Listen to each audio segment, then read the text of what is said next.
നമസ്കാരം. പ്രവാസി ഓൺലൈൻ ന്യൂസിന്റെ മുഖാമുഖം പരിപാടിയിലേക്ക് ഏവർക്കും സ്വാഗതം. ജർമ്മൻ ഭാഷ ഇപ്പോൾ എല്ലായിടത്തും ഒരു വലിയ ചർച്ചാ വിഷയമാണ്. പ്രത്യേകിച്ച് ഈ അടുത്ത നാളുകളിൽ ഞാൻ കേരളത്തിലെത്തിയപ്പോൾ മുട്ടിന് ഭാഷാ സ്കൂളുകളാണ്, ബോർഡുകളാണ് നിരത്തുകളിലും മറ്റ് വലിയ കെട്ടിടങ്ങളുടെ ഭിത്തികളിലും ഒക്കെ വലിയ അക്ഷരത്തിൽ എഴുതി കണ്ടത്. ഇതിനകത്ത് പ്രത്യേകിച്ച് എന്നെ അമ്പരപ്പിച്ച ഒരു കാര്യം, ഇത്രമാത്രം ആളുകൾക്ക് ജർമ്മൻ ഭാഷയോടുള്ള ഒരു താല്പര്യം എന്താണെന്നുള്ളതാണ്. അതിനെപ്പറ്റി ഞാൻ അന്വേഷിച്ചു കഴിഞ്ഞപ്പോൾ എല്ലാവരുടെയും ലക്ഷ്യസ്ഥാനം ഇപ്പോൾ ജർമ്മനിയാണ്. ജർമ്മനി ഓരോരുത്തരും പറയുമ്പോൾ തന്നെ എന്റെ കൊച്ച് അവിടെ ചെന്നാൽ എല്ലാം ആയി എന്നുള്ള ഒരു ഏതൊരു വലിയ പർദീസയിൽ ചെന്ന് പെട്ടിട്ട് അവിടെ എല്ലാം സമ്പുഷ്ടമായിട്ട് കിട്ടുന്ന ഒരു തരത്തിലാണ് ഈ മാതാപിതാക്കൾ സംസാരിക്കുന്നത്. പക്ഷെ ഇവരൊക്കെ എന്തൊക്കെയാണ് വിചാരിച്ചു വെച്ചിരിക്കുന്നതെന്ന് നമ്മൾ ഒന്നുകൂടി ചോദിച്ചു കഴിഞ്ഞാൽ, എന്റെ കുട്ടി അവിടെയാണ്, അവള് പഠിക്കുന്നുണ്ട്, അവൾക്ക് സ്റ്റൈഫൻഡ് കിട്ടുന്നുണ്ട്, പിന്നെ അവർക്ക് ഫ്രീഡം ഉണ്ട്, അതായത് ഫ്രൈ ഹൈറ്റ് ഉണ്ട്, ഇങ്ങനെ കുറെ കാര്യങ്ങൾ പറഞ്ഞു കഴിയുമ്പോൾ ഞാൻ ചോദിച്ചു, ഇവരെവിടെയാണ് ഭാഷ പഠിക്കുന്നതെന്നുള്ളത്. അപ്പോഴാണ് ഇവർ പറയുന്നത്, എന്റെ കുഞ്ഞ് ഇന്നടത്താണ് പഠിച്ചത്. അപ്പം ഈ സ്കൂളിനെ പറ്റി നിങ്ങൾ എന്തെങ്കിലും അന്വേഷിച്ചിട്ടാണോ അങ്ങോട്ട് വിട്ടതെന്ന് ചോദിച്ചോ. അത് അവർ പരസ്യം കൊടുക്കുന്നു, ഇവര് പത്രം എടുത്തെന്ന് പറഞ്ഞാലും, അല്ലെ സാറ് പറഞ്ഞതുപോലെ ഈ പറഞ്ഞ രീതിയിലെല്ലാം ഇവർ അഡ്വർടൈസ്മെന്റ് കൊടുക്കുന്നത് കൊണ്ട് ഞങ്ങൾ കൂടുതലൊന്നും അന്വേഷിച്ചില്ല, ഞങ്ങൾ അങ്ങോട്ടങ്ങ് വിട്ടു. അപ്പൊ അവിടെ എന്ത് പഠിപ്പിക്കുന്നു, എങ്ങനെ പഠിപ്പിക്കുന്നു, ആര് പഠിപ്പിക്കുന്നു എന്നുള്ള ചോദ്യമൊന്നും ഈ മാതാപിതാക്കൾക്ക് അന്വേഷിക്കേണ്ട കാര്യമില്ല. കാരണം ഇതെല്ലാം ഒരു വലിയ ഒരു പദ്ധതിയുടെ ഭാഗമായിട്ട് ഈ പറഞ്ഞ സ്കൂളുകള് അല്ലെങ്കിൽ ഭാഷാ ഇൻസ്റ്റിറ്റ്യൂഷനുകൾ ആൾക്കാരെ ആകർഷിക്കാനായിട്ട് ചെയ്യുന്ന ഒരു കാര്യമാണെന്നാണ് എനിക്ക് മനസ്സിലായത്. അതുകൊണ്ട് തന്നെയാണ് ഇന്നത്തെ ഈ മുഖാമുഖം പരിപാടിയിൽ കൊച്ചിയിലെ ഏറ്റവും പേരെടുത്ത ഒരു ഇൻസ്റ്റിറ്റ്യൂഷനായ ബൗണ്ട്ലെസ്, അതായത് സ്വിറ്റ്സർലൻഡിൽ ജനിച്ച് സ്വിറ്റ്സർലൻഡിൽ വളർന്ന് സ്വിറ്റ്സർലൻഡിൽ ടീച്ചറായിട്ടുള്ള ശ്രീമതി ടിജിത സാബു ആണ് അതിന്റെ ഡയറക്ടർ. ടിജിത സ്വിറ്റ്സർലൻഡിലെ ജോലി നിർത്തിയതിനു ശേഷമാണ്, ജോലി ഉപേക്ഷിച്ചാണ് കൊച്ചിയിലെത്തി ഇത്തരമൊരു ഭാഷാ സ്കൂള് തുടങ്ങിയത് തന്നെ. അപ്പോൾ ഇതുപോലുള്ള ക്വാളിറ്റി ഏറ്റവും മെയിൻറ്റെയിൻ ചെയ്യുന്ന ഒരു സ്കൂളിനെ പറ്റിയാണ് ഇന്ന് നിങ്ങളുടെ മുന്നിൽ ഞാൻ അവതരിപ്പിക്കുന്നത്. ആദ്യമല്ല, ഇതിനു മുമ്പും മുഖാമുഖം പരിപാടിയിൽ ടിജിത എത്തിയിട്ടുണ്ട്. ഇനിയും പുതിയ കാര്യങ്ങളെപ്പറ്റി, അതായത് ബൗണ്ട്ലെസിന്റെ പുതിയ കാര്യങ്ങളെപ്പറ്റി, അല്ലെങ്കിൽ പുതിയ ഭാഷാ സ്റ്റൈലിനെ, അതായത് OSD ആണ് മെയിനായിട്ട് ഇവിടെ നടത്തുന്നത്. പരീക്ഷാ സെന്ററും ഉണ്ട്. അതോടൊപ്പം നല്ല നിലയിൽ പഠിപ്പിക്കുന്ന ഒരു ഇൻസ്റ്റിറ്റ്യൂഷൻ എന്ന നിലയിൽ ടിജിത ബൗണ്ട്ലെസിന്റെ ഡയറക്ടറാണ്, അതായത് CEO ആണ്. ടിജിതയെ ഈ മുഖാമുഖം പരിപാടിയിലേക്ക് സ്നേഹപൂർവ്വം സ്വാഗതം ചെയ്യുന്നു. നമസ്കാരം ടിജിത. നമസ്കാരം. എന്തൊക്കെയുണ്ട് വിശേഷങ്ങൾ? എങ്ങനെ പോകുന്നു നമ്മുടെ ബൗണ്ട്ലെസ്? എനിക്ക് തോന്നുന്നുണ്ട് 7 വർഷത്തോളം ആയില്ലേ? അതെ, ഇപ്പൊ 7 വർഷമായി. അപ്പോൾ ഇത്രയും കാലത്തെ, അതായത് 7 വർഷത്തെ ഒരു ഭാഷാ പഠിപ്പീരിന്റെ അല്ലെ ലാംഗ്വേജ് പഠിപ്പിച്ച് വിട്ടതിന്റെ ഒരു ചാരിതാർത്ഥ്യം കാണും. അതോടൊപ്പം പുതിയ കാര്യങ്ങൾ, ഇപ്പൊ OSDS സെന്റർ ഉണ്ട്, അതോടൊപ്പം പുതിയ ആളുകൾ, പുതിയ കുട്ടികൾ എത്തുന്നുണ്ട്. അപ്പൊ നിങ്ങളുടെ ആ ഒരു ഭാവി പരിപാടികളും അതോടൊപ്പം ഇപ്പോൾ നിലവിൽ കൊണ്ടുവന്നിരിക്കുന്ന കാര്യങ്ങളും ഇതെല്ലാമാണ് ഇന്നത്തെ ചർച്ചാ വിഷയമായിട്ട് എടുത്തിരിക്കുന്നത്. ആദ്യം നമുക്ക് പുതിയ ഓപ്പർച്യൂണിറ്റികളെ പറ്റി ഒന്ന് സംസാരിക്കാമല്ലോ. അതിന്റെ കാര്യങ്ങളൊന്ന് പറയാം. ഇപ്പോഴത്തെ ഏറ്റവും ലേറ്റസ്റ്റ് വിശേഷം എന്ന് പറയുന്നത്, ആക്ച്വലി ഞങ്ങളുടെ ഇൻസ്റ്റിറ്റ്യൂട്ടിൽ തന്നെ പഠിച്ച് പരീക്ഷ എഴുതിയ ഒരു ടീം ആക്ച്വലി കഴിഞ്ഞ സെപ്റ്റംബറിൽ ഓസ്ട്രേലിയക്ക് BSc നഴ്സിംഗ് പഠിക്കാൻ പോയി. പിന്നെ ഇപ്പൊ ഒരു സെക്കൻഡ് ടീം ഈ ഫെബ്രുവരിയിൽ ഓസ്ട്രേലിയയിൽ തന്നെ BSc നഴ്സിംഗ് പഠിക്കാൻ പോയി. അപ്പം ഇത്രയും നാളത്തെ നമ്മൾ പറഞ്ഞുകൊണ്ടിരുന്ന ഹൗസ് ബിൽഡിങ്ങിൽ നിന്ന് ഒരു ചേഞ്ച് വന്നിരിക്കുകയാണ്. ഇപ്പോൾ BSc നഴ്സിംഗ് പഠിക്കാനായിട്ടാണ് സ്റ്റുഡൻസ് ഓസ്ട്രേലിയക്ക് പോയിരിക്കുന്നത്. അപ്പൊ ഇത്രയും നാളെപ്പോഴും ആൾക്കാർക്ക് കൺഫ്യൂഷൻ ഉണ്ടായിരുന്നു, സ്റ്റുഡൻസ് ഈ ഹൗസ് ബിൽഡിങ്ങിന് പോകുമ്പോഴും അത് BSc നഴ്സ് ആണോ അല്ലെങ്കിൽ അത് BSc നഴ്സിംഗ് ആണോ എന്നുള്ളത്. അപ്പം ഇപ്പൊ അവർക്ക് അവിടെ പോയി 3 years കൊണ്ട് തന്നെ BSc നഴ്സിംഗ് കംപ്ലീറ്റ് ചെയ്യാനുള്ള ഒരു പോസിബിലിറ്റി ഉണ്ട്. അതുപോലെ അത് ഒരു സ്റ്റൈപ്പൻഡ് ഉള്ള കോഴ്സാണ്. അവർക്ക് എല്ലാ രീതിയിലും ഈ ഹൗസ് ബിൽഡിങ്ങിനോട് ഭയങ്കര സിമിലർ ആയ ഒരു ഓപ്പർച്യൂണിറ്റി ആണ്. ഹൗസ് ബിൽഡിംഗ് സാധാരണഗതിക്ക് 3 വർഷവും, ഇത് ബാച്ചിലർ ഡിഗ്രി അല്ലേ നമ്മള് ഈ പറഞ്ഞ BSc നഴ്സിംഗ് എന്ന് പറയുന്നത്? അതെ, അപ്പൊ ഈ ബാച്ചിലേഴ്സ് 3 years തന്നെയാണ്. അപ്പൊ അതിന്റെ ഡ്യൂറേഷനില് ഇപ്പൊ ഇവർക്ക് മറ്റ് ഹൗസ് ബിൽഡിംഗ് ചെയ്യുന്ന അതേ രീതിയിൽ തന്നെയുള്ള പഠനമാണോ അതോ വ്യത്യാസമുണ്ടോ? ഇല്ല, സെയിം ആണ്. ജസ്റ്റ് തിയറി കുറച്ചും കൂടെ ഫോക്കസ്ഡ് ആണ് കമ്പാരിറ്റീവ്ലി. പക്ഷെ സെയിം ടൈം തന്നെയാണ് എടുക്കുന്നത്. ഇവർക്ക് ലഭിക്കുന്ന ഫെർഗ്യൂറ്റുങ്ങും അതൊക്കെ തന്നെയാണോ? ഓൾമോസ്റ്റ് സിമിലർ ആണ് അവർക്ക് കിട്ടുന്നത്. അപ്പൊ ആളുകൾ ഈ ഹൗസ് ബിൽഡിംഗ് ആണോ അതോ ഈ BSc-യുടെ ഇതാണോ തെരഞ്ഞെടുക്കാൻ താല്പര്യപ്പെടുന്നത്? ഇപ്പൊ കൂടുതൽ എല്ലാവർക്കും BSc എടുക്കാനാണ് താല്പര്യം. കാരണം ഹൗസ് ബിൽഡിംഗ് എന്ന് പറയുമ്പോൾ നമ്മൾ ആക്ച്വലി ജർമ്മനി, ഓസ്ട്രിയ ഈ രാജ്യങ്ങളിലായിട്ട് തന്നെ നിൽക്കേണ്ടതായിട്ട് വരും. BSc നഴ്സിംഗ് ആകുമ്പോൾ നമുക്ക് പിന്നീട് എപ്പോഴെങ്കിലും നാട്ടിലേക്ക് വരണമെങ്കിൽ വരാം, അല്ലെങ്കിൽ വേറൊരു രാജ്യത്തേക്കാണെങ്കിലും അയർലൻഡിലേക്കോ US-ലേക്കോ UK-ലേക്കോ ഒക്കെ പോകണമെങ്കിൽ ബാച്ചിലേഴ്സ് ആയതുകൊണ്ട് തന്നെ പോസിബിൾ ആണ്. മറ്റുള്ള സ്ഥലങ്ങളിൽ നമുക്ക് പെട്ടെന്നൊരു റെക്കഗ്നിഷൻ കിട്ടും എന്നുള്ള ഒരു കാര്യം അല്ലേ? അതെ. അതോടൊപ്പം ഈ കോഴ്സിന്റെ ഘടന എങ്ങനെയാണ്? അതായത് ഇവർക്ക് 12th പാസ്സായാൽ അവർക്ക് പോകാൻ പറ്റും. നല്ല രീതിയിൽ മാർക്ക് ചോദിക്കുന്നുണ്ട്. നാട്ടിലാണെങ്കിലും 12th മാർക്ക് നല്ല ഇമ്പോർട്ടന്റ് ആണ്. പിന്നെ അതുപോലെ ജർമ്മൻ B2 കംപ്ലീറ്റ് ചെയ്യണം എന്നുള്ളത് കമ്പൽസറി ആണ്. ആൻഡ് ഈ B2 കംപ്ലീറ്റ് ചെയ്യുന്ന സ്റ്റുഡൻസ് യൂഷ്വലി നന്നായിട്ട് പഠിക്കുന്നവരായതുകൊണ്ട് തന്നെ അവര് മിക്കവാറും ഫസ്റ്റ് ട്രൈ തന്നെ എക്സാം പാസ്സായി പോകുന്നവരുമായിരിക്കും. അപ്പൊ ഈ B2 എന്ന് പറയുന്നത് ഇപ്പൊ ഒരു വലിയ കടമ്പയായിട്ട് ചിലര് പറയുന്നുണ്ട്. അത് 3 മാസം കൊണ്ടൊക്കെ B2 പഠിപ്പിച്ച് ഞങ്ങൾ ഏറ്റവും ഫ്ലുവന്റ് ആയിട്ട് അല്ലെങ്കിൽ ഏറ്റവും നല്ല നിലയിൽ ക്വാളിറ്റി ബേസിൽ ഭാഷ എത്തിക്കാമെന്നൊക്കെ ഈ പരസ്യം എന്ന് പറഞ്ഞാൽ അതിഭയങ്കര പരസ്യം, അതായത് സോഷ്യൽ മീഡിയയിൽ കൂടെ മുഴുവൻ പരസ്യമാണ്. അപ്പൊ ഇതിന്റെയൊക്കെ ആ ഒരു വിശദാംശങ്ങൾ പറയുമ്പോൾ ഇതിനകത്ത് എന്തെങ്കിലും സത്യമുണ്ടോ? ഒരിക്കലും ഇല്ല. 3 മാസം കൊണ്ട് B2 പഠിക്കാൻ പറ്റില്ല. അതായത് B2 തന്നെ പഠിക്കണമെങ്കിൽ മിനിമം 3 മാസം വേണം.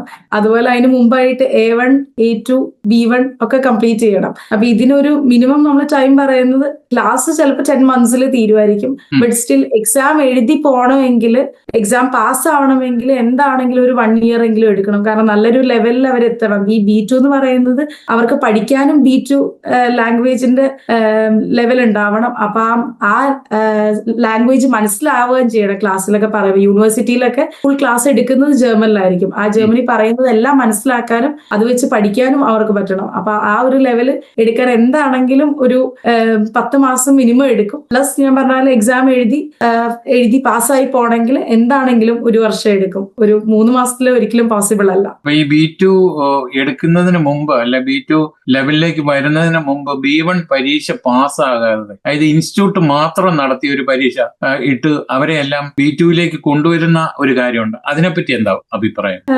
ആക്ച്വലി ഈ B1ന്റെ പരീക്ഷ ഞാൻ എന്റെ സ്റ്റുഡൻസിന്റെ അടുത്ത് എപ്പോഴും കമ്പൽസറി ആയിട്ട് എഴുതാൻ പറയാറുണ്ട്. വേറെ ഒന്നുമല്ല, നമുക്ക് ഇതിനു മുമ്പുള്ള ലെവൽ ഇല്ല എങ്കിൽ ഈ B2 പഠിച്ചതുകൊണ്ട് കാര്യമില്ല. അതായത് ഇപ്പൊ A1 കഴിഞ്ഞ ഒരാൾക്ക് നമുക്ക് ഡയറക്റ്റ് ആയിട്ട് A2ലേക്ക് അവർ ഇരുത്താം. പക്ഷെ A1ന്റെ ബേസ് ഇല്ലാത്ത ഒരാൾക്ക് A2ന്റെ ബേസ് എന്താ, അല്ലെങ്കിൽ A2ന്റെ ക്ലാസ് മനസ്സിലാവില്ല. സെയിം തന്നെയാണ്. അങ്ങനെ ഒരാൾ തന്നെ B1ലേക്ക് കണ്ടിന്യൂ ചെയ്യുന്നു. B1ൽ ചെല്ലുമ്പോൾ അവർക്ക് A1ന്റെയും ബേസ് ഇല്ല, A2ന്റെയും ബേസ് ഇല്ല, ഒന്നും മനസ്സിലാവില്ല B1ന്റെ ക്ലാസ്സിൽ ഇരിക്കുമ്പോൾ. സെയിം തന്നെയാണ് B2ലേക്ക് ചെല്ലുമ്പോൾ അവർക്ക് ബാക്കി ഒട്ടും ബേസ് ഇല്ലാതെ അവർക്ക് B2 പാസ്സാവാനുള്ള ചാൻസ് എപ്പോഴും കുറവാണ്. അപ്പൊ ഇൻസ്റ്റിറ്റ്യൂഷൻ പറയുന്ന ഒരു എക്സ്ക്യൂസ് എന്ന് പറയുന്നത് ഇപ്പം B1ന് പരീക്ഷ എടുക്കാനായിട്ട് താമസമാണ്, അതിന്റെ സ്ലോട്ട് കിട്ടാൻ പാടാണ്, പിന്നെ അതിനുള്ള പരീക്ഷയുടെ ഫീസ് കൂടുതലാണ്, അപ്പം സമയം ലാഭിക്കാനാണ്. ഇതെല്ലാം പറഞ്ഞ് ആൾക്കാരെ അങ്ങ് വശത്താക്കുക. പക്ഷെ കൃത്യമായിട്ട് ഇപ്പം 10th ക്ലാസ് പാസ്സാകാതെ 11th ക്ലാസ്സിലേക്ക് പോകുന്നു എന്നുള്ള ഒരു കാഴ്ചപ്പാടാണ് ഞാൻ ഇതിനെപ്പറ്റി പറയാറുള്ളത്. അപ്പൊ ഒരു കാരണവശാലും B1 പാസ്സാകാതെ B2ലേക്ക് പോകരുതെന്നാണ് എന്റെ അഭിപ്രായം. അത് തന്നെയാണ് ഇപ്പം ടിജിത പറഞ്ഞതും. തീർച്ചയായിട്ടും നമ്മൾ ഭാഷ സർട്ടിഫിക്കറ്റിലല്ല പഠിച്ചെടുക്കേണ്ടത്, നമ്മുടെ പ്രവൃത്തിയിൽ നമ്മുടെ ഇപ്പം ഭാഷ പറയുകയും എഴുതുകയും വായിക്കുകയും കേൾക്കുകയും ഒക്കെ ചെയ്യണമെങ്കിൽ കമ്മ്യൂണിക്കേറ്റ് ചെയ്യാനുള്ള ഒരു ഫേഷ്കേറ്റ്, ഒരു കഴിവ്, അതാണ് ഭാഷാ പഠനം എന്ന് നമ്മൾ വിചാരിക്കുന്ന ജർമ്മൻകാർ പറയുന്നു. ഇപ്പം ജർമ്മനിയെ സംബന്ധിച്ച് ഞാൻ വേറൊരു കാര്യം പറയാം. ഇവിടെ ഇപ്പോൾ ഒത്തിരി ഫേക്കായിട്ട് സർട്ടിഫിക്കറ്റുകളൂടെ വന്ന് പല കാര്യങ്ങളും നേടിയെടുക്കാൻ വന്നവരൊക്കെ ഇപ്പം കുടുങ്ങിക്കിടപ്പുണ്ട്, അറസ്റ്റ് നടക്കുന്നുണ്ട്, മറ്റു കാര്യങ്ങളൊക്കെ നടക്കുന്നുണ്ട്. ഇതിൻ്റെ അകത്ത് മലയാളികളും പെട്ടിട്ടുണ്ട്. അപ്പൊ ഇത്തരക്കാര് എങ്ങനെയെങ്കിലും ഒരു തട്ടിക്കൂട്ടി ഭാഷയും പഠിച്ച് സർട്ടിഫിക്കറ്റുമായിട്ട് ഇവിടെ വന്ന് ജോലിക്ക് കയറിയിട്ട് ഇപ്പം ഒരു നീഡിൽ അല്ലെ ഒരു നാടൽ എടുക്കാൻ പറഞ്ഞു കഴിയുമ്പോൾ ആണി എടുത്തുകൊണ്ട് വരുന്ന പാർട്ടികള് നഴ്സിംഗ് മേഖലയിൽ എങ്ങനെ ജോലി ചെയ്യും എന്നുള്ള ഒരു കാര്യം ജർമ്മൻകാർക്ക് ഇപ്പം മനസ്സിലായി. അതുകൊണ്ട് സ്ട്രിക്റ്റ് ആയിട്ട്, അതായത് ഞാൻ ഒന്നുകൂടെ പറയുന്നത്, സ്ട്രിക്റ്റ് ആയിട്ട് ഭാഷ പഠിച്ച് നന്നായിട്ട് പഠിച്ച് ഇവിടെ വന്നെങ്കിൽ മാത്രമേ ഹോസ്പിറ്റലിലും നേഴ്സായിട്ടും ജോലി തുടരാൻ കിട്ടും. പക്ഷെ അത് തുടരാൻ പറ്റുള്ളൂ എന്നുള്ള കാര്യം ജർമ്മൻകാർക്ക് മനസ്സിലായി. അതുകൊണ്ട് തന്നെയാണ് ഇപ്പോൾ ജർമ്മനി ഇതിന്റെ കടും പിടുത്തത്തിൽ നിൽക്കുന്ന ഒരു അവസ്ഥയാണ് ഇപ്പോഴുള്ളത്. രണ്ടാമത്, ഇപ്പം ടിജിത പറഞ്ഞല്ലോ, ഇപ്പൊ OST പരീക്ഷ നിങ്ങൾ സെന്റർ, ഞാൻ നേരത്തെ പറഞ്ഞതുപോലെ സെന്റർ ഉണ്ട്. അപ്പൊ ഈ OSDയും നമ്മുടെ മറ്റു ഗൊയ്ത്ത് അല്ലെങ്കിൽ ടെൽക്ക് അല്ലെങ്കിൽ ടെസ്റ്റാഫ് ഇത് തമ്മിലുള്ള ഒരു വ്യത്യാസവും അത് പഠിച്ചെടുക്കാനുള്ള ഒരു സമയവും അതുമായിട്ടൊന്ന് ബന്ധപ്പെടുത്തി ഒന്ന് പറയാം. എക്സാം എന്ന് പറയുന്നത് ഇപ്പം B2 എക്സാമിനെ കുറിച്ച് നമ്മൾ സംസാരിക്കുകയാണെങ്കിൽ റീഡിംഗ്, റൈറ്റിംഗ്, ലിസണിംഗ് ഒരുമിച്ച് നമുക്ക് 60% ആണ് OSDയിൽ വേണ്ടത്. അതുപോലെ സ്പീക്കിങ്ങിന് സെപ്പറേറ്റ് 60% ആണ് വേണ്ടത്. ആൻഡ് ഇവിടെ ഇപ്പൊ നമ്മൾ നോക്കിക്കഴിഞ്ഞാൽ ഒരുപാട് ഇൻസ്റ്റിറ്റ്യൂട്ടുകൾ ഉണ്ടെങ്കിലും എല്ലാ ഇൻസ്റ്റിറ്റ്യൂട്ടിലും അവർ മിക്കവാറും പഠിപ്പിക്കുന്നത് ഗോത്തെ പാറ്റേണിലാണ്. പണ്ട് മുതലേ ആൾക്കാർക്ക് ഈ ഗോത്തെ പാറ്റേൺ ആണ് കേട്ട് പരിചയമുള്ളത്. അതുകൊണ്ടാണ് എല്ലാവരും ഗോത്തെ പാറ്റേണിലേക്ക് പഠിക്കാൻ പോകുന്നത്. അപ്പൊ നമ്മളിപ്പോ ഈ സ്റ്റുഡൻസിന് ഇപ്പൊ നേരത്തെ സാർ പറഞ്ഞതുപോലെ നമുക്ക് ആക്ച്വലി പ്രൈസ് ഒരു ഇമ്പോർട്ടന്റ് ഫാക്ടറാണ്. അതുപോലെ പരീക്ഷ എഴുതാനുള്ള സ്ഥലമില്ല എന്നുള്ളത് ഇമ്പോർട്ടന്റ് ഫാക്ടറാണ്. ഇങ്ങനെയൊക്കെ ഓരോ കാര്യങ്ങൾ ഉള്ളത് കൊണ്ട് ഞങ്ങൾ ആക്ച്വലി ഇപ്പം ഇവിടെ തന്നെ ഈ എക്സാമിന് രജിസ്റ്റർ ചെയ്യുന്ന എല്ലാ സ്റ്റുഡൻസിനും ഞങ്ങൾ ഒരു ഫ്രീ എക്സാം പ്രിപ്പറേഷൻ പ്രൊവൈഡ് ചെയ്യുന്നുണ്ട്. അത് ഇവിടെ പഠിച്ചതല്ലെങ്കിലും പുറത്തുനിന്ന് വരുന്ന സ്റ്റുഡൻസിന് നമ്മൾ പ്രൊവൈഡ് ചെയ്യുന്നുണ്ട്. അപ്പൊ അതിനൊരു ടീച്ചറിനെ വെച്ച് അവർക്ക് എല്ലാ കറക്ഷനും കൊടുക്കുന്നുണ്ട്, അവർക്ക് വേണ്ട ഹെൽപ്പ് കൊടുക്കുന്നുണ്ട്, എങ്ങനെയാണ് ഇതിന്റെ പാറ്റേൺ എന്ന് പറഞ്ഞു കൊടുക്കുന്നുണ്ട്. ആൻഡ് ഇത് നമ്മൾക്ക് ആക്ച്വലി എല്ലാ ടീച്ചേഴ്സിനും, അതായത് ഇത് പഠിക്കാൻ അറിയാൻ താല്പര്യമുള്ള എല്ലാവർക്കും നമുക്കിത് കൊടുക്കാൻ ഞങ്ങൾ റെഡിയാണ്. ബിക്കോസ് അവർക്ക് അപ്പോൾ OSDയെ കുറിച്ച് ഒരു ഐഡിയ കിട്ടും. ആ OSDയുടെ ഇത് വെച്ചിട്ട് അവർക്ക് പരീക്ഷ എഴുതുമ്പോൾ പരീക്ഷ പാസ് ആവാനുള്ള ചാൻസും ഭയങ്കര ഹൈ ആണ്. ഇപ്പം നമ്മൾ ഇതൊരു 6 months മേളിലായി ഈ എക്സാം പ്രിപ്പറേഷൻ ഫ്രീ ആയിട്ട് പ്രൊവൈഡ് ചെയ്ത് തുടങ്ങിയിട്ട്. ആൻഡ് നല്ല രീതിയിൽ വ്യത്യാസം പാസിംഗ് റേറ്റിലും ഒക്കെ കാണാനുണ്ട്. കാരണം നമുക്ക് പുറത്തുനിന്ന് വരുന്ന സ്റ്റുഡൻസിനും ഈ എക്സാം പ്രിപ്പറേഷൻ കിട്ടിയിട്ട് അവര് പരീക്ഷ എഴുതുമ്പോൾ അവര് പെട്ടെന്ന് പരീക്ഷ പാസ്സാവുന്നുണ്ട്. കാരണം അവർക്ക് പാറ്റേൺ മനസ്സിലായിട്ട് പരീക്ഷ എഴുതുമ്പോൾ അവർക്ക് ഹൈ ചാൻസ് ആണ് പരീക്ഷ പാസ്സാവാനുള്ളത്. അപ്പം അത് മാത്രമല്ല, ഇപ്പൊ ഈ ഡ്യൂറേഷൻ ഇതിനകത്തൊരു വലിയ കാര്യം. ഇപ്പൊ 10 മാസം കൊണ്ട് നമുക്ക് മൊത്തത്തിൽ B2 ലെവൽ വരെ എത്താമെന്ന് പറഞ്ഞു. പക്ഷേ A1 A2 അല്ലെങ്കിൽ B1 വരാനായിട്ടുള്ള ഒരു സമയവും അത് കഴിഞ്ഞ് B2 പോകാനുള്ള സമയവും മിനിമം എത്ര വേണ്ടി വരും? അതായത് A1 A2 B1 അപ്രോക്സിമേറ്റ്ലി എല്ലാം കൂടി ഒരു 6 months എടുക്കും, 6 to 7 months എടുക്കും. അത് കഴിഞ്ഞ് പിന്നെ B2 ഒരു 3 months ക്ലാസ് ഉണ്ടാവും. ആ ടൈം പക്ഷെ കമ്പൽസറി ആയിട്ടും ഫുൾ ആയിട്ട് അറ്റൻഡ് ചെയ്താൽ മാത്രമേ നമുക്ക് ആക്ച്വലി നല്ലൊരു ലെവലിൽ എത്താൻ പറ്റുള്ളൂ. അവർക്ക് അത്രയും ഇരുന്ന് പഠിച്ച് അതിന്റെ ബേസ് വളരെ ക്ലിയർ ആവണം. ആ ക്ലിയർ ആവാനായിട്ടുള്ളതാണ് നമ്മൾ ആക്ച്വലി ഇവിടെ ക്ലാസ്സസിലൂടെ പ്രൊവൈഡ് ചെയ്യുന്നത്. ഞങ്ങൾ നേരത്തെ ഞാൻ പറഞ്ഞിട്ടുണ്ട്, ഞങ്ങളുടെ എല്ലാ ടീച്ചേഴ്സും ആക്ച്വലി C1 C2 ക്വാളിഫൈഡ് ആയ ട്യൂട്ടേഴ്സ് ആണ്. അതും മറ്റൊരു ഇൻസ്റ്റിറ്റ്യൂട്ടിൽ നിന്ന് നമ്മളെ ഡിഫറൻഷിയേറ്റ് ചെയ്യുന്ന ഒരു കാര്യമാണ്. കാരണം മിക്ക ഇൻസ്റ്റിറ്റ്യൂട്ടുകളിലും B2 പോലും പാസ്സാവാത്ത സ്റ്റുഡൻസ് ആണ് പഠിപ്പിക്കുന്നത്. അപ്പോൾ അത് ഭയങ്കര ഡിഫറൻസ് ആണ്. ഒരു C1 C2 ക്വാളിഫൈഡ് ആയ ട്യൂട്ടർ പഠിപ്പിക്കുമ്പോൾ സ്റ്റുഡൻസിന് കിട്ടുന്ന ആ ഒരു ലേണിംഗ് എക്സ്പീരിയൻസ് തന്നെ ഭയങ്കര ഡിഫറെന്റ് ആണ്. അവർക്ക് ആ ലാംഗ്വേജ് മനസ്സിലാവുന്നത് തന്നെ ഭയങ്കര ഡിഫറെന്റ് ആയിട്ടാണ്. ആൻഡ് അത് നല്ലൊരു വ്യത്യാസമാണ് ആക്ച്വലി നമുക്ക് മറ്റൊരു ഇൻസ്റ്റിറ്റ്യൂട്ടിൽ നിന്ന് നോക്കുമ്പോൾ.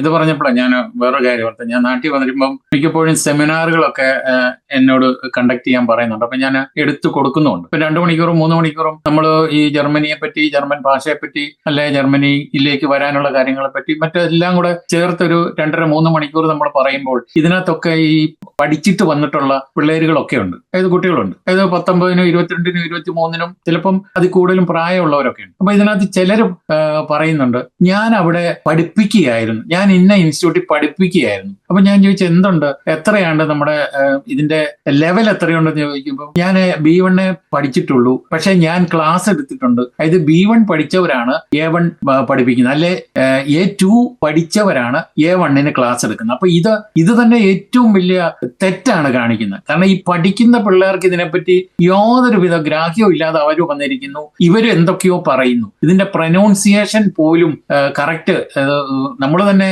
അവരോട് ഈ ജർമ്മൻ ഭാഷ മുഴുവനായിട്ടല്ല, നമ്മൾ വാക്കുകൾ മലയാളം പറയുമ്പോൾ വാക്കുകളും കൂടെ അതിനകത്ത് ചേർത്ത് പറയാറുണ്ട്. അപ്പോൾ ചോദിക്കുന്നുണ്ട്, ഇപ്പൊ B1 പാസ്സായിട്ടുള്ള ഒരാളാണെങ്കിൽ പോലും നമ്മളൊരു വാക്ക് പറയുമ്പോൾ അത് എന്നാന്ന് അവിടെ നിന്ന് തപ്പുന്നുണ്ട്. അപ്പൊ നമ്മൾ പറഞ്ഞ പ്രൊനൗൺസിയേഷനും അവര് അങ്ങോട്ട് പറയുന്ന പിള്ളേർക്ക് പറഞ്ഞു കൊടുക്കുന്ന പ്രൊനൗൺസിയേഷനും രണ്ടും രണ്ടാണ്. ഇത് തന്നെയാണ് നമ്മൾ ഇവിടെ വന്നു കഴിഞ്ഞപ്പോൾ, ഇത് ഈ പറയുന്ന ആളുകൾ B2 പാസ്സായി B2 സർട്ടിഫിക്കറ്റും കൊണ്ട് ഇവിടെ ഹൗസ് ബിൽഡിങ്ങിന് വന്നു കഴിയുമ്പോൾ ഇവര് ജർമ്മൻകാരോട് പറയുമ്പോൾ ഇവർക്ക് യാതൊരുവിധ എത്തും പിടിയും കിട്ടാത്ത ഒരു അവസ്ഥയുണ്ട്. അതാണ് ഞാൻ പറഞ്ഞ ക്വാളിറ്റി. ഇപ്പോൾ ജർമ്മൻകാര് ഭാഷയുടെ ലെവലിൽ നമ്മുടെ പ്രത്യേകിച്ച് മലയാളികള് ഏറ്റവും മോശം എന്നുള്ള രീതിയിലൊക്കെ ഇവിടെ റിപ്പോർട്ടുകളുണ്ട്. നമ്മളിത് പറയുമ്പോൾ നമ്മുടെ മലയാളികളെ പറ്റി മോശം പറയുകയാണെന്ന് ആരും ധരിക്കണ്ട.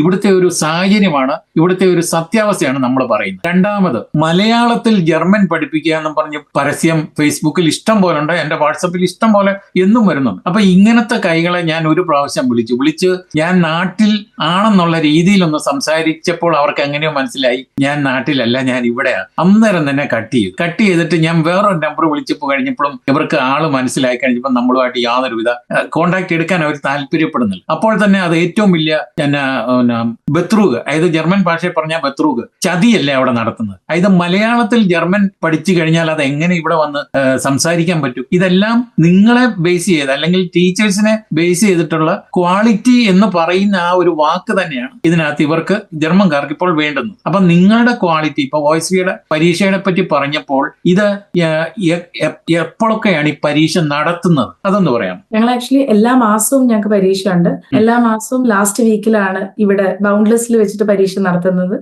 ആൻഡ് ഇപ്പൊ പറഞ്ഞതിനെ ബേസ് ചെയ്ത് ഒന്നുകൂടെ പറയട്ടെ. ഈ ലാസ്റ്റ് ഞാനൊരു മീറ്റിംഗിൽ അറ്റൻഡ് ചെയ്ത് കഴിഞ്ഞപ്പോൾ അവര് എല്ലാവരോടുമായിട്ട് പറഞ്ഞാണ്, ലാസ്റ്റ് ഇയർ എനിക്ക് തോന്നുന്നു 1200 സ്റ്റുഡൻസോളം നാട്ടിലേക്ക് തിരിച്ചു വരേണ്ടതായിട്ട് വന്നു. ഇതുപോലെ കോഡ് വെച്ചും ഒക്കെ പഠിച്ച് പരീക്ഷ എഴുതിയിട്ട്. അതായത് നാട്ടിലൊരു സിസ്റ്റം പണ്ട് മുതലേ നമ്മൾ കണ്ടുവരുന്നത്, ആൾക്കാർ ബൈ ഹാർട്ട് പഠിച്ച് ഇപ്പൊ ഒരു കോഡ് പഠിച്ച് പരീക്ഷ എഴുതുക എന്നുള്ളൊരു സിസ്റ്റം ഉണ്ട്.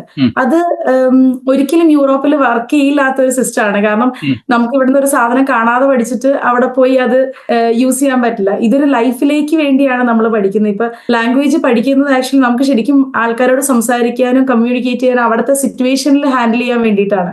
ആ ഒരു ഇപ്പൊ ഒരു ഹോസ്പിറ്റലിലേക്ക് പോകുന്ന ആളാണെങ്കിൽ അവിടെ ഒരു പേഷ്യന്റിനോട് കമ്മ്യൂണിക്കേറ്റ് ചെയ്യേണ്ടതായിട്ട് വരും. അപ്പൊ നമുക്ക് ബുക്കിൽ പഠിച്ചത് വെച്ചിട്ട് കറക്റ്റ് ആയിട്ട് അല്ലെങ്കിൽ കാണാതെ പഠിച്ചു വെച്ച സാധനം വെച്ച് പറയാൻ പറ്റില്ല. അല്ല, ഓരോ പേഷ്യന്റിനും ഓരോ സൂസ്റ്റാൻഡ് അല്ലേ. അപ്പൊ അതനുസരിച്ച് നമ്മൾ അവരോട് പെരുമാറുകയും അവരോട് സംസാരിക്കുകയും അവരുടെ കാര്യങ്ങൾ അന്വേഷിക്കുകയും നമുക്ക് അല്ലെങ്കിൽ ഡോക്ടേഴ്സ് പറയുന്നത് അങ്ങോട്ട് പറഞ്ഞു കൊടുക്കുകയും വേണം. അപ്പം കമ്മ്യൂണിക്കേറ്റ് ചെയ്യാനായിട്ട് ഈ ഭാഷ തന്നെ വേണം. നമ്മൾ ഇംഗ്ലീഷോ മലയാളമോ അല്ലെങ്കിൽ എന്ത് പഠിച്ചെന്ന് പറഞ്ഞിട്ടും കാര്യമില്ല എന്നുള്ള ഒരു സത്യാവസ്ഥ ഈ വരുന്ന ഹൗസ് ബിൽഡിങ്ങിന് വരുന്നവരും അല്ലെങ്കിൽ നഴ്സിംഗിന് ജോലി ചെയ്യാൻ വരുന്നവരും മനസ്സിലാക്കുന്നില്ല എന്നുള്ള ഒരു സത്യമാണ് ഞാൻ പറയുന്നത്. അതെ, അല്ല അപ്പൊ 1200 പീപ്പിളോളം തിരിച്ചു വന്നു എന്ന് പറയുമ്പോൾ എനിക്കതിൽ ഗ്യാരണ്ടി ചെയ്ത് പറയാം ദാറ്റ് USD എക്സാം എഴുതിയ ഒരാളും തിരിച്ചു വന്നിട്ടില്ല അല്ലെങ്കിൽ വരികയില്ല. ബിക്കോസ് അവർക്ക് ഒരിക്കലും ഇതുപോലെ ഒരു പാറ്റേൺ കാണാതെ പഠിക്കാനുള്ളതോ ഒരു കോഡ് കാണാതെ പഠിക്കാനോ പറ്റില്ലാത്ത അവസ്ഥയാണ്. അതുകൊണ്ട് എന്താണെങ്കിലും അവർക്ക് ശരിക്കും പഠിച്ച് പാസ്സായി മാത്രമേ പോകാൻ പറ്റുള്ളൂ. അതുപോലെ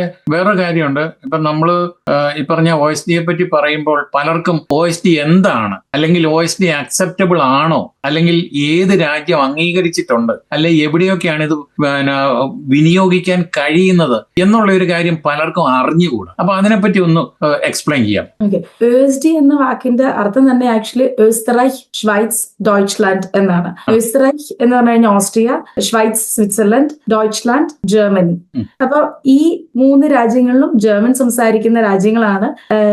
ഇവിടെ എന്ന് മാത്രമല്ല വേൾഡ് വൈഡ് അക്സെപ്റ്റഡ് ആയ ഒരു സർട്ടിഫിക്കറ്റ് ആണ്. ജർമ്മൻ എക്സാം എഴുതി കഴിഞ്ഞ് ഈ USDയുടെ German exam world wide accepted ആയ ഒരു എക്സാം ആണ്. അതുകൊണ്ട് തന്നെ ഇവർക്ക് ഇപ്പൊ ഇത് പഠിച്ച് ഈ എക്സാം എഴുതി കഴിഞ്ഞ് കഴിഞ്ഞാൽ എപ്പോഴും എല്ലാവർക്കും ഉള്ളൊരു ഡൗട്ടാണ്, ഇത് വെച്ച് എനിക്ക് ഹൗസ് ബിൽഡിങ്ങിന് പോകാൻ പറ്റില്ല എന്ന് പറഞ്ഞു. കുറെ ഏജൻസീസ് പറയാറുണ്ട് ഇത് വെച്ച് ഹൗസ് ബിൽഡിങ്ങിന് പോകാൻ പറ്റില്ല, അല്ലെങ്കിൽ ഇത് വെച്ച് മാസ്റ്റേഴ്സിന് പോകാൻ പറ്റില്ല എന്നൊക്കെ. അത് ഉറപ്പായിട്ടും 100% ഗ്യാരണ്ടീഡ് ആയിട്ട് നമുക്ക് പറയാൻ പറ്റുമെന്ന്. ബിക്കോസ് ഞാൻ ഇവിടുന്ന് തന്നെ സ്റ്റുഡൻസ് ഒരു 1000 മേളിൽ സ്റ്റുഡൻസ് ഇവിടുന്ന് തന്നെ പോയിട്ടുണ്ട് ഈ പരീക്ഷ എഴുതിയിട്ട്. ഇപ്പൊ 5 ഇയേഴ്സിന് മേളിലായി ഞങ്ങൾ എക്സാം സെന്റർ ആയിട്ട്. അപ്പം ഇത്രയും നാളിൽ എല്ലാ മാസവും പരീക്ഷ നടത്തി എത്ര പേര് എഴുതുന്നുണ്ടെന്ന് നിങ്ങൾക്ക് ഇമാജിൻ ചെയ്യാലോ. എന്തായാലും 100% ഗ്യാരണ്ടീഡ് ആയിട്ട് ഇത് എല്ലാത്തിനും മാസ്റ്റേഴ്സിന് അക്സെപ്റ്റഡ് ആണ്, ഡിപെൻഡന്റ് വിസയ്ക്ക് അക്സെപ്റ്റഡ് ആണ്, ഹൗസ് ബിൽഡിങ്ങിന് അക്സെപ്റ്റഡ് ആണ്, അവിടെ പോയി ജോലി ചെയ്യണമെങ്കിൽ അക്സെപ്റ്റഡ് ആണ്. സോ ഇതിന്റെ പേരിൽ ആരെങ്കിലും എന്തെങ്കിലും ഒരു ഡൗട്ട് ഉണ്ടെങ്കിൽ ഉറപ്പായിട്ട് നിങ്ങൾ നിങ്ങൾക്ക് ഞങ്ങളെ എപ്പോൾ വേണേലും കോൺടാക്ട് ചെയ്യാം. 100% ഇത് വെച്ച്, ഈ സർട്ടിഫിക്കറ്റ് വെച്ച് നിങ്ങൾക്ക് ജർമ്മനിയിലോ ഓസ്ട്രിയയിലോ സ്വിറ്റ്സർലൻഡിലോ ജോലി ചെയ്യാൻ പറ്റും. അതുപോലെ ഈ ഡോക്ടേഴ്സിനെ സംബന്ധിച്ച് C1 ലെവൽ മുതൽ C2 വരെയാണല്ലോ അവർക്ക് ഇതിന്റെ ഒരു ആവശ്യകത പറയുന്നത്. അപ്പോൾ അത് നിങ്ങൾ പ്രൊവൈഡ് ചെയ്യുന്നുണ്ട്? ഞങ്ങൾ ആക്ച്വലി B2 വരെയാണ് ക്ലാസ് എടുത്ത് കൊടുക്കുന്നുള്ളൂ. കാരണം ഇവിടെ ഇപ്പൊ C1 ആണെങ്കിലും സ്റ്റുഡൻസിന്റെ എണ്ണം എപ്പോഴും കുറവായിരിക്കും. അപ്പൊ അവർക്ക് വേണ്ടി പ്രൈവറ്റ് ആയിട്ട് ഒരു ട്യൂട്ടർ വെക്കാനുള്ള പോസിബിലിറ്റി കുറവായതുകൊണ്ട് നോർമലി B2 വരെ എടുത്തിട്ട് ഈ സ്റ്റുഡൻസ് ഡയറക്റ്റ് ജർമ്മനിക്ക് പോയിട്ട് ജർമ്മനിയിൽ നിന്ന് തന്നെയാണ് അവർ C1 C2 കംപ്ലീറ്റ് ചെയ്യുക. അത് കുറെ കൂടെ ഫലപ്രദമായിരിക്കും അല്ലേ? കാരണം അവർക്ക് ചുറ്റുമുള്ളവരൊക്കെ കുറച്ചുകൂടെ ജർമ്മനി സംസാരിക്കുന്നു, അവർക്ക് മനസ്സിലാക്കാനും കേൾക്കാനും. കാരണം C1 എടുക്കുമ്പോഴേക്കും അത്രത്തോളം ടൈമും കൂടെ ആവശ്യമാണ്. നമ്മളിപ്പോ B2 തന്നെ വരുമ്പോഴേക്കും 10 മാസം എന്ന് പറയുമ്പോൾ C1 എടുക്കണമെങ്കിൽ മിക്കവാറും B2 നിന്ന് C1 തന്നെ ചിലപ്പോൾ ഒരു 1 ഇയറോളം എടുക്കാം. ഈ കഴിഞ്ഞിടയ്ക്ക് ഞാനൊരു ഒരാളുമായിട്ട് സംസാരിച്ചപ്പം പുള്ളി ഹൈ ക്വാളിഫൈഡ് ആണ്. അപ്പം ഇവിടെ നാട്ടിൽ നിന്ന് B2 പഠിച്ചിട്ട് ഇവിടെ വന്നിട്ട് ഓപ്പർച്യൂണിറ്റി കാർഡിൽ വന്ന ഒരാളാണ്. അപ്പം B2 പഠിച്ചിട്ട് ഇവിടെ വന്നതിന് ശേഷം ഇവരെ അപ്ലൈ ചെയ്യുന്നതൊക്കെ തന്നെ ഡിനെ അല്ലെ റിജക്ട് ചെയ്തു വരുന്ന ഒരു സംഭവമാണ്. കാരണം ഇവിടെ ഓപ്പർച്യൂണിറ്റി കാർഡ് 2024 ഇവര് തുടങ്ങി വെച്ചു എങ്കിലും ഇവരെ സംബന്ധിച്ച് ഇവിടുത്തെ കമ്പനികളെ സംബന്ധിച്ച് ഇപ്പോൾ ഒരു വല്ലാത്ത അവസ്ഥയാണ്. അപ്പൊ അതുകൊണ്ട് തന്നെ ജോലി കിട്ടാനുള്ള ഒരു പാടുണ്ട്. പിന്നെ രണ്ടാമത് ഇവർ ചോദിക്കുന്നത് ജർമ്മൻ ഭാഷ ഉണ്ടോ എന്നുള്ളതാണ്. അപ്പൊ ആരിവിടെ ഏത് അക്കാഡമിക്കൽ ലെവലിൽ വന്നെന്ന് പറഞ്ഞാലും ഇവരാദ്യം ഇപ്പം കമ്പനിക്കാരെ നമ്മളൊന്ന് വിവർബം ചെയ്ത് കഴിയുമ്പോൾ കമ്പനിക്കാർ ചോദിക്കുന്നത് നിങ്ങൾക്ക് ഭാഷാ ലെവൽ എത്രയുണ്ടെന്നുള്ളതാണ്. അപ്പൊ ഏറ്റവും കൂടുതൽ ഇപ്പം B2 സാധാരണഗതിയിൽ നാട്ടിൽ നിന്ന് വരുമ്പോൾ B2 ആണ് ഇപ്പം എല്ലാവരും പറയുന്നത് എങ്കിൽ പോലും ഇവർ അതിൽ കൂടുതൽ C1 ഇപ്പോൾ ചോദിക്കുന്ന ഒരു സമ്പ്രദായമുണ്ട്. അപ്പം ഈ ആൾ എന്നോട് സംസാരിച്ചപ്പോൾ ഞാൻ പറഞ്ഞു B2 എന്ന് പറയുന്നത് ഒരു ചെറിയ ലെവലേ ഉള്ളൂ, നിങ്ങൾ പറ്റുമെങ്കിൽ ഇവിടെ തന്നെ പോയി C2 എടുക്കുക, അല്ലെ C2 പഠിക്കുക, എന്നടുത്ത് പോയി പഠിക്കുക എന്ന് പറഞ്ഞപ്പം സാറേ അത് ഇവിടെ ഭാഷ പഠിക്കുന്നത് ഭയങ്കര കാശല്ലേ അല്ലെങ്കിൽ ചെലവല്ലേ എന്ന് ഞാൻ പറഞ്ഞു. നിങ്ങൾക്ക് ജോലി വേണമെങ്കിൽ നിങ്ങൾ പഠിക്കുക. ഇതിപ്പം നമ്മുടെ കയ്യിലുള്ള സമ്പത്ത്, അതായത് പഠനം എന്ന് പറയുന്ന ഒരു വലിയ സമ്പത്താണ്. അപ്പൊ ഇത് നഷ്ടപ്പെടുക ഇല്ല താനും നമുക്ക് നമ്മുടെ സീല് നമ്മുടെ ലക്ഷ്യം നമുക്ക് കിട്ടുകയും ചെയ്യും. ഇതൊക്കെയാണ്. പക്ഷെ ഇതൊന്നും നാട്ടിൽ നിന്ന് വരുന്നവരെ പറഞ്ഞു ബോധ്യപ്പെടുത്തുക എന്ന് പറയുന്ന ഏറ്റവും ഒരു വലിയ കടമ്പയാണ്. അപ്പം ഞാൻ ഈ ഒരു സംഭാഷണത്തെ കൂടെ പറയാണ്, ഇങ്ങനെ വല്ലവരും താല്പര്യപ്പെടുന്നുണ്ടെങ്കിൽ പറ്റുമെങ്കിൽ നാട്ടില് C1 അല്ലെങ്കിൽ C2 പഠിക്കാൻ സമയവും സാഹചര്യവും പണവും ഉണ്ടെങ്കിൽ അതുപോലും എടുത്തിട്ട് ഇങ്ങോട്ട് വന്നു കഴിഞ്ഞാൽ നിങ്ങൾക്ക് കുറെ കൂടെ പ്രയോജനപ്രദമായിട്ട് ഒരു ജോലി കിട്ടാനുള്ള സാധ്യതയുണ്ട്. കിട്ടുമെന്നല്ല പറഞ്ഞത്, സാധ്യത ഞാൻ പറയുന്നു. അപ്പൊ ഇനി നമ്മുടെ ഈ ചർച്ചയിലേക്ക് വരികയാണെങ്കിൽ, അപ്പം ഈ OSD നമ്മൾ ഇപ്പോൾ നിങ്ങൾ വളരെ ക്ലീൻ ആയിട്ട് കാര്യങ്ങൾ എല്ലാ മാസവും പരീക്ഷ കൊണ്ടു നടക്കുന്നുണ്ട്. അപ്പൊ ഇതിനകത്ത് ഇത് പഠിച്ചതിന് ശേഷം ഇവർക്കൊന്ന് റിഫ്രഷ് ചെയ്യണമെങ്കിൽ ഇപ്പം നമ്മളൊരു ആപ്ലിക്കേഷൻ കൊടുക്കുന്നു, അല്ലെ ഹൗസ് ബിൽഡിങ്ങിന് കൊടുക്കുന്നു, 3 മാസം 4 മാസം കഴിഞ്ഞിട്ടല്ലേ നമുക്ക് എപ്പോഴും ഇവിടെ തന്നെ അല്ലെങ്കിൽ ജർമ്മനിലോ അല്ലെ ഓസ്ട്രിയയിലോ ഒക്കെ തന്നെ നമുക്കിത് കിട്ടത്തുള്ളൂ. അപ്പൊ ആ 3 മാസം കൊണ്ട് ഇവര് ടച്ച് വിട്ട് പോകുന്ന ഒരു അവസ്ഥയിൽ നിങ്ങൾ എന്താ ചെയ്യുന്നത്? ഞങ്ങളിപ്പോ സാധാരണ ഒരു സ്റ്റുഡന്റിന്റെ അടുത്ത് ഇവര് പഠിച്ചു കഴിയുമ്പോൾ എപ്പോഴും B2 പാസ്സായിട്ട്, ഇപ്പൊ ചിലവരെ വീട്ടിൽ പോകണമെന്ന് പറയും, ഇനിയിപ്പോ B2 പാസ്സായവരുണ്ടെങ്കിലും ഞാൻ എപ്പോഴും പറയും നിങ്ങൾ ഇങ്ങോട്ട് തന്നെ വാ. അപ്പൊ നമുക്ക് ഇവിടെ കുറച്ചു നേരം ജർമ്മനിലൊക്കെ സംസാരിക്കുമ്പോൾ നിങ്ങളുടെ ലാംഗ്വേജ് നിങ്ങൾക്ക് അതുപോലെ തന്നെ കീപ്പപ്പ് ചെയ്യാൻ പറ്റും. കാരണം ലാംഗ്വേജ് നമ്മൾ യൂസ് ചെയ്യാതെ ആകുമ്പോൾ നമ്മൾ പതുക്കെ വിട്ടുപോകും, നമ്മൾ മറന്നുപോകും. അപ്പൊ ഞാൻ എപ്പോഴും പറയും നിങ്ങൾ ഇങ്ങോട്ട് തന്നെ വാ, നമുക്ക് ഒരുമിച്ചിരുന്ന് കുറച്ചു നേരം ജർമ്മനി സംസാരിക്കാം. അപ്പൊ അവർക്ക് ആ ഒരു ലാംഗ്വേജ് എല്ലാ ദിവസവും കേട്ടുകൊണ്ടിരിക്കും, എല്ലാ ദിവസവും സംസാരിച്ചുകൊണ്ടിരിക്കുമ്പോൾ അവർക്ക് അതിനുള്ള പ്രിപ്പറേഷൻ ആവും. അപ്പൊ ഇന്റർവ്യൂവിനൊക്കെ ആണെങ്കിലും ആ രീതിയിൽ അവർക്ക് പ്രിപ്പയർ ചെയ്യാൻ പറ്റും. ആൻഡ് ഈവൻ ഇപ്പൊ ഓസ്ട്രേലിയക്ക് പോകുന്ന സ്റ്റുഡൻസിനും ഞങ്ങൾ മെഡിക്കൽ ജർമ്മൻ പ്രൊവൈഡ് ചെയ്യുന്നുണ്ട്. കാരണം ഈ BSc നഴ്സിംഗിന് പോകുന്ന സ്റ്റുഡൻസിന് ഒരു ഫ്രീ ആയിട്ട് മെഡിക്കൽ ജർമ്മൻ ക്ലാസ്സും കൂടെ നമ്മൾ പ്രൊവൈഡ് ചെയ്യാണ്. അവർക്ക് ഈ പഠിക്കാൻ പോകുന്ന തിയറി എല്ലാം നേരത്തെ ഒരു ഐഡിയ കിട്ടി, ഒരു ഈ വാക്കുകളൊക്കെ ഒന്ന് മനസ്സിലാക്കി പോവുകയാണെങ്കിൽ അവർക്ക് ഒത്തിരി എളുപ്പമാണ് അവിടെ ചെന്ന് പഠിക്കാനായിട്ട്. അതുപോലെ BSc നഴ്സിംഗിന്റെ കാര്യം നമ്മൾ പറഞ്ഞു കഴിഞ്ഞപ്പോൾ ഇപ്പം ഓസ്ട്രിയയില് അതിന്റെ ടൈമിംഗ് കൂടെ ഒന്ന് പറയാം. ഇതിന്റെ ഇൻടേക്ക് സെപ്റ്റംബറിലും ഫെബ്രുവരിയിലാണ് ഉള്ളത്. ആ. ഇയർലി ട്വൈസ് ആണ്. 2 പ്രാവശ്യം. ഫെബ്രുവരിയിൽ ഇൻടേക്ക് പക്ഷെ ഒരു ചെറിയ ഇൻടേക്ക് ആണ്. സെപ്റ്റംബറിലാണ് അവർക്ക് എപ്പോഴും വലിയ ഇൻടേക്ക് ഉള്ളത്. ഓക്കെ. പിന്നീടുള്ളത് ഇപ്പം ഈ പറഞ്ഞ OST തന്നെ അല്ലെങ്കിൽ ഭാഷാ ലെവലിന്റെ B2 തന്നെ അതിന് സർട്ടിഫിക്കറ്റ് കിട്ടിക്കഴിയുമ്പോൾ ഇതിന്റെ വാലിഡിറ്റി ഇപ്പം ജർമ്മനിയെ സംബന്ധിച്ചാണെങ്കിൽ 4 മൊഡ്യൂളും, അതായത് എഴുത്തും വായനയും കേൾവിയും പറച്ചിലും ഉൾപ്പെടുന്ന 4 മൊഡ്യൂളും 12 മാസത്തിനുള്ളിൽ പാസ്സായിരിക്കണമെന്നൊരു കാര്യം ഇപ്പോൾ ഉണ്ട്. അത് 12 മാസത്തിൽ കൂടുതൽ എടുത്തു ചെയ്യുന്ന ആളുടെ ഒരു കാരണവശാലും ഇപ്പൊ അംഗീകരിക്കുന്ന ഒരു സമ്പ്രദായം ഇല്ല. അത് കഴിഞ്ഞ ഒരു വർഷമായിട്ട് നിലനിൽക്കുന്ന ഒരു കാര്യം. ഇപ്പം ഓസ്ട്രിയയെ സംബന്ധിച്ച് അതെങ്ങനെയാണ്? ഒന്ന്, ഈ എക്സാം ഒക്കെ പാസ്സായാലും അവരുടെ ഡയറക്റ്റ് ഇന്റർവ്യൂ ഉണ്ടാവും. അതിൽ ജർമ്മൻ ചെക്ക് ചെയ്യും എന്താണെങ്കിലും. അത് കഴിഞ്ഞിട്ട് പിന്നെ ഇപ്പൊ ഈ പറഞ്ഞാല് ഇപ്പൊ ഫോർ എക്സാമ്പിൾ ഗോത്തയുടെ എക്സാം ആണെങ്കിലും നമുക്ക് 4 മൊഡ്യൂളും സെപ്പറേറ്റ് ആയിട്ട് പോയി എഴുതാം. ഇപ്പൊ നേരത്തെ പറഞ്ഞ പോലെ ÖSDയുടെ റീഡിംഗ്, റൈറ്റിംഗ്, ലിസണിംഗ് ഒരുമിച്ചും സ്പീക്കിംഗ് സെപ്പറേറ്റും ആയതുകൊണ്ട് എപ്പോഴും പരീക്ഷ എഴുതുന്ന ആൾക്ക് ഒരൊറ്റ സർട്ടിഫിക്കറ്റേ കിട്ടത്തുള്ളൂ. അത് ഒരു വർഷത്തിനുള്ളിൽ എഴുതിയാലാണ് ഒറ്റ സർട്ടിഫിക്കറ്റ് ആയിട്ട് കിട്ടുന്നത്, എല്ലാം 4ഉം ചേരുന്ന. അപ്പൊ അത് മിക്കവാറും അങ്ങനെ തന്നെ എന്താ പറയാ, ഇപ്പൊ ഈ പറഞ്ഞാൽ ഒരു വർഷത്തിനുള്ളിലായിരിക്കാം അതിന്റെയും ആ ഒറ്റ സർട്ടിഫിക്കറ്റ് കിട്ടി അത് വെച്ചിട്ട് തന്നെ ആയിരിക്കും അവർക്ക് പോകാൻ പറ്റുള്ളൂ. പിന്നെ ലാംഗ്വേജ് ആയിട്ട് ടച്ച് ആയിട്ട് നിൽക്കുന്ന ഒരാൾക്ക് ഈ ഇന്റർവ്യൂ പാസ്സാവാൻ പറ്റുള്ളൂ. പിന്നെ ചില ഇൻസ്റ്റിറ്റ്യൂട്ടുകൾ, ഇപ്പൊ ഞാൻ പറഞ്ഞല്ലോ കൂണ് പോലെ കേരളത്തിൽ ഇൻസ്റ്റിറ്റ്യൂട്ടിന്റെ ഒരു സുനാമി തന്നെയുണ്ട്. അപ്പൊ ഇവരൊക്കെ തന്നെ ജർമ്മനി എന്താണെന്ന് അറിയത്തില്ല, ജർമ്മൻ ഭാഷ എന്താണെന്ന് അറിയത്തില്ല, എത്ര അക്ഷരം ഉണ്ടെന്ന് പോലും അറിയത്തില്ല. അപ്പൊ ഇവരൊക്കെയാണ് ജർമ്മൻ സ്കൂളിന്റെ അധികാരികളായിട്ടും CEO ആയിട്ടും MD ആയിട്ടും ഒക്കെ ഇരുന്നിട്ട് ഫേസ്ബുക്കിൽ കൂടെ ഓരോ പരസ്യങ്ങൾ പറയുന്നു. അപ്പൊ ഇതിനകത്ത് ചില കൈകൾ പറയുന്നുണ്ട്, ഇത് ഞങ്ങളുടെ അടുത്ത് ഇത്ര കാലം പഠിച്ചു കഴിഞ്ഞാൽ ഞങ്ങൾ അങ്ങോട്ട് റീഫണ്ട് കൊടുക്കുമെന്ന്. അതിന്റെ അകത്ത് സത്യം എന്താ? അതെങ്ങനെ ചെയ്യാൻ പറ്റും, അല്ലെ അതങ്ങനെ കൊടുക്കാൻ പറ്റുന്ന ഒരു കാര്യം? അതായത് ഇങ്ങനെയാണ് സാധാരണ ഇപ്പം നമ്മുടെ നാട്ടിൽ ഇപ്പൊ ഏറ്റവും ട്രെൻഡിങ് ആയ ഒരു കാര്യം എന്ന് പറയുന്നത് മറ്റേ കോംബോ ഓഫർ കൊടുക്കുന്ന ഒരു ട്രെൻഡാണ്. അതായത് ഇത്രയും എന്താണ്, ഇത്രയും വളരെ ചെറിയ സമയത്തിനുള്ളിൽ തന്നെ നിങ്ങൾക്ക് ഇത്രയും പേയ്മെന്റ് ചെയ്ത് കഴിഞ്ഞാൽ നിങ്ങൾക്ക് A1 to B2 ഞങ്ങൾ പഠിപ്പിച്ചു വിടും എന്നുള്ളത്. അത് ശരിക്കും ഒരു എന്താ പറയുക, ആൾക്കാരെ പറ്റിക്കാനുള്ള ഒരു കാര്യമാണ്, ഒരു ട്രാപ്പാണ് ആക്ച്വലി. കാരണം ഇപ്പൊ ഒരാൾ വന്നു A1 ജോയിൻ ചെയ്തു കഴിയുമ്പോഴായിരിക്കും മോസ്റ്റ്ലി അവർ റിയലൈസ് ചെയ്യുന്ന, ഓക്കെ, ഒന്നെങ്കിൽ ജർമ്മൻ എനിക്ക് പറ്റില്ല, അല്ലെങ്കിൽ ജർമ്മൻ ഭയങ്കര ടഫാണ്, എനിക്ക് ഒന്നും മനസ്സിലാവുന്നില്ല. പക്ഷെ ഇപ്പൊ അങ്ങനെ ഒരാൾ ഈ 50,000 രൂപയോ അല്ലെങ്കിൽ 70,000 രൂപയോ കൊടുത്തിട്ട് അങ്ങനെ ഇരിക്കുന്ന ഒരാൾക്ക് എന്തായാലും ഇട്ടിട്ട് പോകാൻ പറ്റില്ല. അവരെന്തൊക്കെ വന്നാലും അടുത്ത ലെവലിലേക്ക് കണ്ടിന്യൂ ചെയ്ത് ട്രൈ ചെയ്തുകൊണ്ടേയിരിക്കും. അപ്പൊ അതിലൊക്കെ നമ്മൾ ശരിക്കും പറഞ്ഞു കഴിഞ്ഞാൽ ആ ഒരു കാര്യത്തിലൊക്കെ ഭയങ്കര ഡിഫറെന്റ് ആയിട്ട് അത് ഹാൻഡിൽ ചെയ്യുന്നത്. തുടക്കം മുതൽ ഇന്ന് വരെ നമുക്കൊരു കോംബോ ഓഫറിന്റെ ഒരു സിസ്റ്റമേ ഇല്ല. കാരണം ഒരു സ്റ്റുഡന്റ് വരുമ്പോൾ ഓരോരുത്തരും ഭയങ്കര ഡിഫറെന്റ് ആണ്. ചിലവർക്ക് ലാംഗ്വേജിനൊരു ടാലന്റ് ഉണ്ട്, അവർക്ക് ചിലപ്പോൾ A1 പഠിച്ചു കഴിയുമ്പോഴായിരിക്കും ഒരു കോൺഫിഡൻസ് വരുന്നത്, ഓക്കെ എനിക്ക് പറ്റും, A2 പഠിച്ചു, B1 പഠിച്ചു, B2 പഠിക്കാം എന്നുള്ള ഒരു കോൺഫിഡൻസ് വരുന്നത്. ചിലവർക്ക് A1 കഴിയുമ്പോൾ തന്നെ ഒരു അവർക്ക് മനസ്സിലാവും ഇത് ഭയങ്കര ടഫാണ്, എനിക്ക് അത് പറ്റില്ല, അല്ലെങ്കിൽ എനിക്ക് വേറെ എന്തെങ്കിലും നോക്കുന്നതായിരിക്കും നല്ലതെന്ന്. അപ്പൊ അത് ശരിക്കും പറഞ്ഞ ഒരു ട്രാപ്പാണ് അങ്ങനെ ഇത് ചെയ്യാതെ പറയണത്. ആൻഡ് സാധാരണ അങ്ങനെ ഒരു സ്ഥലത്ത് റീഫണ്ട് കൊടുത്തതായിട്ട് എനിക്ക് അറിയത്തില്ല. ഇതൊക്കെ എന്താ പറയുക, പരസ്യങ്ങൾക്ക് വേണ്ടി ഇടുന്ന ഓരോരോ ഫ്രേസസ് ആണ്. അതുപോലെ ഇപ്പൊ മറ്റുള്ള ഇൻസ്റ്റിറ്റ്യൂട്ടിൽ പഠിച്ചേച്ച് നിങ്ങളുടെ അടുത്ത് വരിക എന്ന കുട്ടി ഇപ്പം A2 ഒരിടത്ത് പഠിച്ചു, പാലായി പഠിച്ചു, അല്ലെങ്കിൽ ചങ്ങനാശ്ശേരി പഠിച്ചു, അല്ലെ എവിടെയെങ്കിലും പഠിച്ചിട്ട് നിങ്ങളുടെ അടുത്ത് വരുമ്പോൾ അവരുടെ ആ ഒരു സ്റ്റാൻഡേർഡ്, ഇതുവരെ പഠിച്ചതിന്റെ സ്റ്റാൻഡേർഡ് നിങ്ങൾ അളന്നിട്ടാണോ നിങ്ങൾ അടുത്ത സ്റ്റേജിലേക്ക് നിങ്ങൾ ഇരുത്തുന്നത്? അതെങ്ങനെയാണ്? ആണ്, നമുക്ക് ഇവർ വന്നു കഴിയുമ്പോൾ തന്നെ ഞങ്ങൾ ക്രിയേറ്റ് ചെയ്ത ഒരു ലെവൽ ടെസ്റ്റ് ഉണ്ട്. അപ്പൊ ആ ലെവൽ ടെസ്റ്റ് എഴുതി കഴിഞ്ഞു കഴിഞ്ഞാൽ അവർ ശരിക്കും ഏത് ലെവലിലാണെന്ന് നമുക്കൊരു ഐഡിയ കിട്ടും. അതുപോലെ തന്നെ ആ ലെവലിൽ തന്നെ ഒരു ഇവർ പറയുകയാണ് ഞാൻ A2 കഴിഞ്ഞിട്ടാണ് വരുന്നത്, B1 ജോയിൻ ചെയ്യാൻ വരുവാണെങ്കിൽ അവർക്കൊരു A2-ൻ്റെതായ സ്പീക്കിങ്ങും നമ്മൾ ചെയ്ത് നോക്കും.